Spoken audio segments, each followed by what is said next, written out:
Hello, friends. Good to have you here. It is a high honor and a distinct pleasure to be in a room with such distinguished individuals. I can't even believe sometimes, being from a small town in Dover, New Hampshire, that I've ended up working in the second largest city in the eighth largest economy.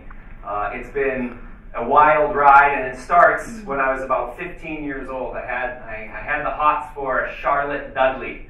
Charlotte Dudley was a cute girl, and I really wanted to spend some time with her, and she said, the only available time I have is Thursday at 6, and I said, you got it, I'll be there, what do you want to do? And she said, we have to go to the soup kitchen where I volunteer. See, in my family, I come from the DNA of service. You know, my father was a lieutenant colonel, decorated Army veteran, used to stop every time on the side of the road to move the tire out of the road, or he'd stop to fix a railing when we would be kids going somewhere. My mother, 40-year RN, Army nurse, she would always stop, and she could tell, I remember one time when I was a child, we were at a light, and she said, son, you're going to have to stay in the car. And I said, well, that's the point, we're driving, right? And she said, just a moment, take a look at that woman. And all I saw was just a woman standing there. But she got out of the car in the middle of the intersection and walked over and caught the woman right as she fell. And she had that sense about her, by being a healer and a helper. She could recognize when situations were going to go awry, similar to my father. He was safety in the military. So back to Charlotte Dudley. So there I was, I'm like, man, I'll do anything to spend some time with Charlotte, So I'm going to go to this soup kitchen and see what's up. Previous to that, I helped out on the farm and around the house, but I hadn't really known the power of service. But as a 16-year-old, the things that you're interested in are very minimal compared to other things and other adults and other serious matters. I just cared about Charlotte. So what was really great about that is serving the food. Is there a clock? Oh, great. With serving the food, I connected with people. I connected with my community members. I connected with people that didn't look like me, but they were kinder than people that did look like me. I connected with people who clearly didn't have that much, but they had so much more than many people that I knew. And so after that single experience, I thought to myself, boy, that felt good, and I don't really feel good in my own home. It was a difficult upbringing, being the youngest of 5 kids. My parents at that moment had been divorced for about a year. Most of my friends that I was hanging with at that time aren't even alive anymore. That's the power of Facebook. Every day I see another person lost to the different epidemics that have been happening in the New England area, New Hampshire being one of the epicenters of the most amount of opioid deaths in America. Half of my classmates are gone, right? My friend who was a school teacher, he said 19 parents in my class have died, right? Think about that. More people have died in that epidemic than the height of the AIDS epidemic in the 1980s, and every single day it's dispensed all over America through the pharmaceutical companies, no disrespect if you work for them. So here's the deal. I knew that I had 2 paths. I could choose a path where I'd be bar brawling and having a grand old time and reliving my high school days of lacrosse, or I could probably set out and do something. And similar to this gentleman, you're an absolute inspiration, sir. I went to all 50 states by the time I was 21. I went to all 6 continents by 25, not the 3 trillion countries you've been to, but I put in a fair good push. So I had a friend, and she asked me to give her a ride to San Diego. I drove her to San Diego. I spent 3 days in San Diego, and I said, wow, this place is way better than Boston. I was living in East Boston. And I was like, all right, well, I'm going to plan a year, and I'm going to end up in San Diego. I ended up in San Diego, and I had a job planned before I got there. And after about a month, they canned the whole department where I was working. And so I said to myself, I am never going to work for another person again. I've always been a street hustler. I've always earned my own way. In New England, if you want money, you shovel driveways. You want cash, you start raking. Something breaks on your car, you start asking who in the neighborhood knows how to fix an alternator, who has a cousin, who has a friend. That's the basis of the community of a small town, and that's the way I learned to work, by networking and figuring out who had what I needed and what could I offer in return. So that's when I came to San Diego. I was living in a garage. I had $86 in the bank. I had no friends, really, no near family. And I said, well, I'm just going to go with this idea that I always thought, because I traveled around the world, and I knew what came forward for me. I like to talk. It's easy. I can chit-chat with people all around the world. And I also saw the world had a dramatic sickness. And I could see it everywhere I went.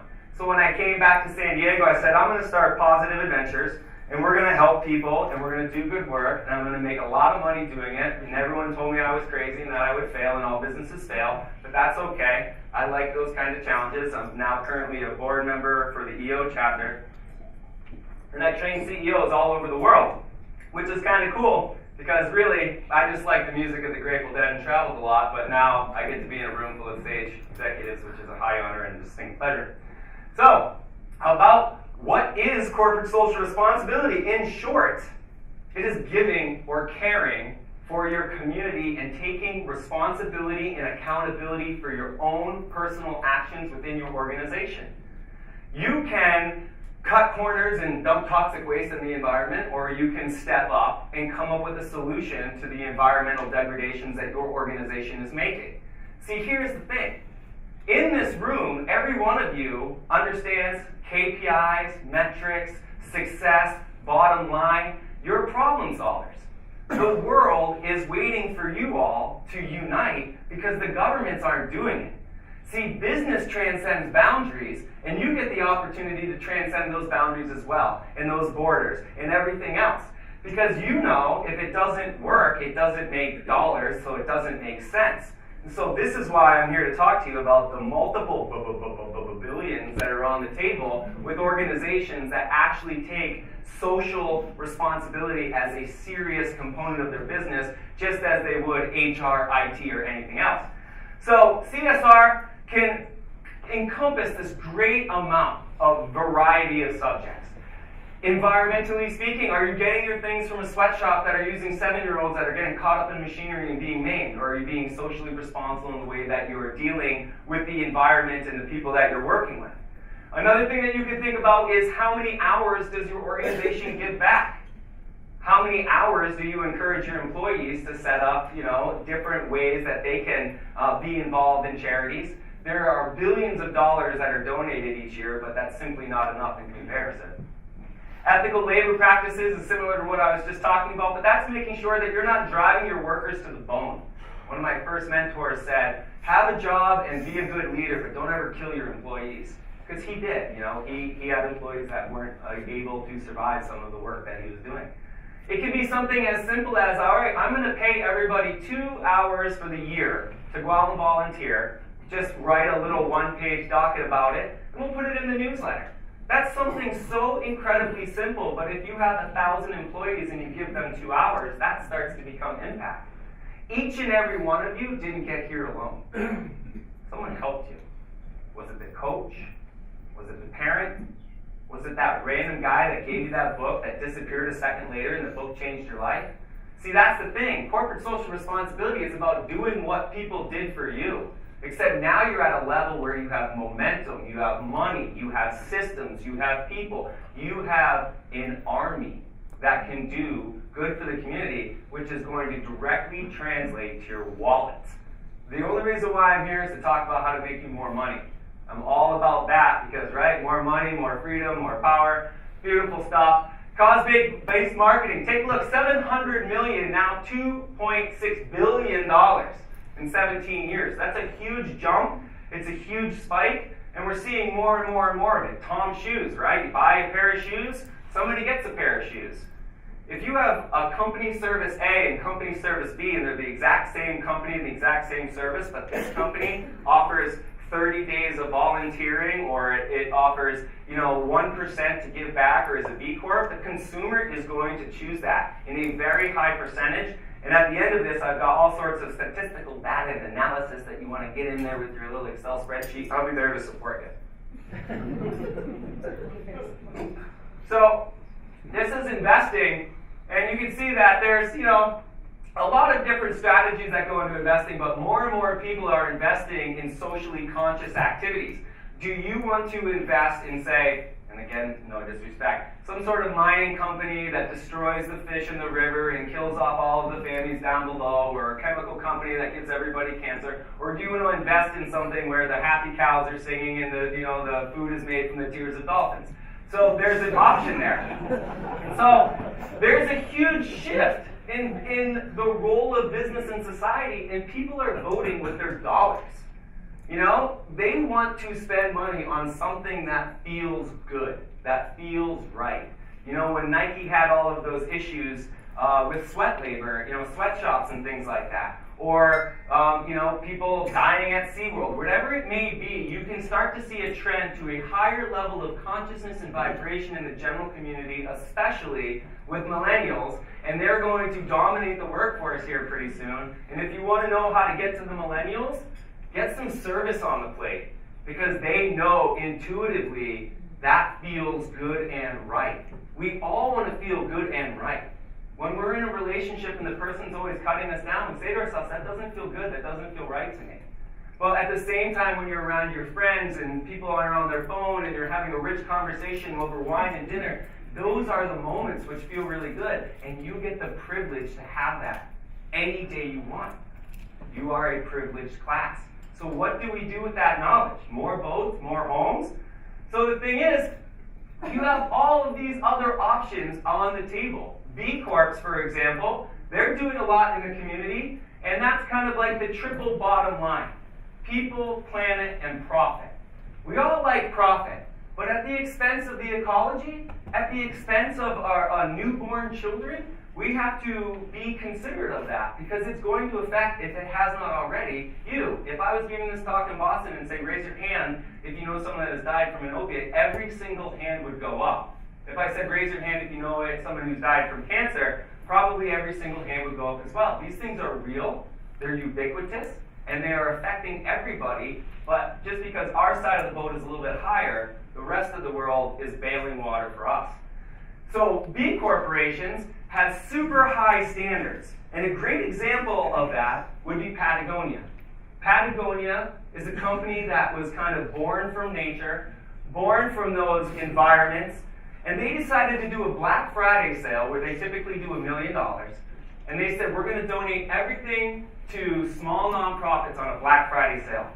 They normally do $1 million. They did $10 million when they decided to launch that. $10 million in a single day of sales, and every single dollar was donated. Now the question is, you could say, well, they just lost $10 million, but they really only would have sold $1 million. But the fact that you look at it from a business perspective, that's 10 million more logos out there. That's somebody that was going to make a huge donation that decided to go get a whole bunch of sweet new puffy jackets. So they are leading the charge. Clean Canteen is becoming a name that everybody knows because it's in people's backpacks. People are showing up with water bottles. Ben & Jerry's, come on, they're from Vermont. I'm from New Hampshire. Us New Englanders, we know how to get it done. Side note, New Hampshire, my town, is the 7th oldest permanent settlement in the New World. 1623. True story. All right. Why? Simon Sinek talks about it all the time. What's your why? What's your why? What's your why? I'll tell you my why. I got kids. See, the thing is men tend to be status quo, tend to follow the direction of the people before them, whereas many great social movements have started with women. The reason why the first organized women's labor march was in Dover, New Hampshire, from the mills, side note. But back in the 1800s, they were pissed. So I would be too. And so anyways, women understand deeper values because they are producing lives within them and they see the future in the baby's hands. And see, that's the thing. My why is I have 2 kids. And my child says, I don't appreciate what you're leaving me, Daddy. What's this gas junk gyre out in the ocean all about? It's full of plastic? Like, what's wrong with you? I'm like, you're absolutely right. So there's change in consumer demands. There's change in the data trends. The money lines up. It's a no-brainer, as we say back home. It's lined up that these are the kinds of global respondents that would say products that they would trust, products that have health and wellness benefits. But then this is the number that they'd be willing to pay even more for if they knew that it was socially conscious. See, that's the thing. 2 pairs of shoes. Same exact shoe. This shoe does good in the community. It's $100. This shoe does not do good in the community. It's $50. The average consumer in the 80s in the me generation would have gone for the cheapest shoe every time. But now our consumers are more intelligent. They're more savvy. They understand that if I spend $100 on these pair of shoes, it will inherently help somebody else. And we are hardwired, evolutionarily speaking, to support one another. We are not isolated solo individuals. We are pack animals. So, it's a true story. So there's a lot of new trends, and then on top of that, I hire people. I got 55 staff. I'm always trying to attract top talent because at the end of the day, what's going to make them stay at my company over something else? Well, we pay them to volunteer. We give them a wellness benefit so they can go and get massages whenever we want. We give them a travel stipend so they can go out and learn and explore the world. Because ultimately, I want to have my staff stay with me for 3 to 5 to 9 years because hiring is expensive. There's a lot less training and development when you have a person who loves your company. And now ask yourself right now, are you doing enough for your staff that they're not going to leave to come for another company where they offer them a 1-week training sabbatical to go give back to children in some orphanage? I know that that's a choice for me. Also, your core values. My core values and the core values of corporate social responsibility are very much similar. Preserve, conserve, change. That's what efficient excellence. This is efficiency for me. This is business. I want to make billions of dollars. I need to do these things. It's not the next new widget. So how does it look? So you can build playgrounds. You can do garden boxes. Just raise your hand if you remember your very first bike. Raise it up high and look around. There's a room full of 75 people in here, and almost every single person remembers their first bike. It's a rite of passage. It's an opportunity to gain independence. You're the cool kid on the block, and you start to jump higher and higher things. See, when you have a room of 500 people, and they're broken down into 50 tables of 10, and they're building bicycles, I say, do you guys remember that, your first bike? Where was it? Was it under the Christmas tree? Was it at a garage sale like I got mine? Most people have this visceral memory about it, and then I say, guess what? Tomorrow, you're going to be the person responsible for giving a child in an underserved area their first bike. And that's an immediate connection. That's immediate connective tissue between the team, between us, and between the child they'll never meet. But what I don't tell them is I'll say, okay, everybody send one member out into the hallway, and then I ask them to get on a knee, and then they get to meet the kid. The rest of the room doesn't know the children are even there. And then we open the door, and the kids come in, and they get their very first bike. And to watch 500 people cry at the same time, out of joy, is something I want to work for. Every day. That's what it's about. It's not the Maserati. It's not the awesome trip as much as I love traveling. It's about seeing a kid crying and seeing 5 adults cry because an act of generosity, kindness, building, working together, all of the best attributes and qualities of humanity happening within a 1 to 3 hour period in the middle of some big business conference where they need to learn about the bottom line and figure out the next year's company strategies. But for those 2 hours, they get to be human again. They get to connect with their own childhood.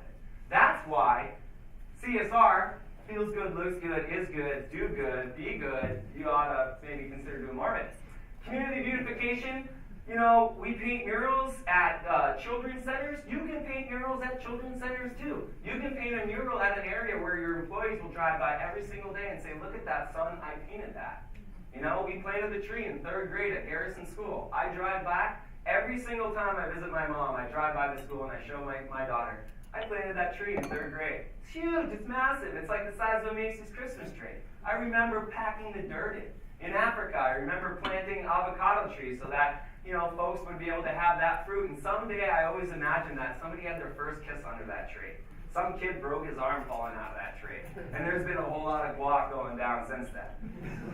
So, then you have things like donate. Just the other day, we made a whole bunch of surfboards for a group of wounded veterans who are coming back from war and aren't, is it time up already? Son of a biscuit, look how fast that went. And so then what you want to do is make sure that you give back and then volunteer and give back, and then there's lots of benefits of CSR, there's employee engagement, there's improved employee happiness, morale. You can all read, I won't need to say anything more about it. Thank you so much for being here. I really do appreciate how you get it done. I should have paid attention to the clock. Why was it so far away? But I'm taking full accountability and responsibility for that. So, is there any final questions, comments, concerns, emotional all first interpret dances before I get going off the stage? Because in the East Coast, this is how we get it done.